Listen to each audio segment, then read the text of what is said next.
Chicken fry നന്നായിട്ട് കഴുകി വൃത്തിയാക്കിയ ശേഷം ഇതുപോലെ സ്ലൈസ് ചെയ്തെടുക്കുക. അതിലേക്ക് മഞ്ഞൾപ്പൊടി, മുളക് പൊടി, മല്ലിപ്പൊടി, കുരുമുളക് പൊടി ഇവ ചേർത്തിട്ട് നന്നായിട്ടൊന്ന് മിക്സ് ചെയ്തിട്ട് മാരിനേറ്റ് ചെയ്യാൻ വെക്കുക. ഒരു 30 മിനിറ്റ് നേരം അടച്ചു വെക്കുക.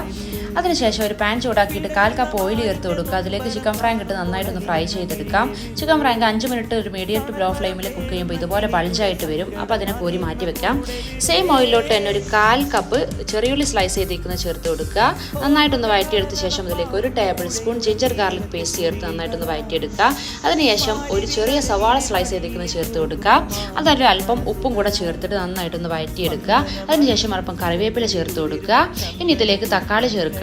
അപ്പോൾ ഒരു ചെറിയ തക്കാളി ഇതുപോലെ സ്ലൈസ് ചെയ്തേക്ക് ചേർത്ത് കൊടുക്കുക. ഇതൊന്ന് മാഷ് ആക്കി എടുക്കണം. അതിന് വേണ്ടിയിട്ട് ഒരു 5 മിനിറ്റ് നേരം ലോ ഫ്ലെയിമിൽ കുക്ക് ചെയ്തെടുക്കുക. അതിനുശേഷം നമ്മൾ ഫ്രൈ ചെയ്ത് വെച്ചേക്കുന്ന ചിക്കൻ ഫ്രൈ ചേർത്ത് നന്നായിട്ട് ഇളക്കുക. അതിലേക്കൊരു അല്പം മല്ലിയില കൂടെ തൂവി കൊടുക്കുക. ഫ്ലെയിം ഓഫ് ചെയ്തിട്ട് അടച്ചു വെച്ച് 5 മിനിറ്റിന് ശേഷം സെർവ് ചെയ്യാം. ഇൻഗ്രീഡിയൻസിന്റെ ലിസ്റ്റ് ഫസ്റ്റ് കമന്റിൽ കൊടുക്കാം. ബൈ.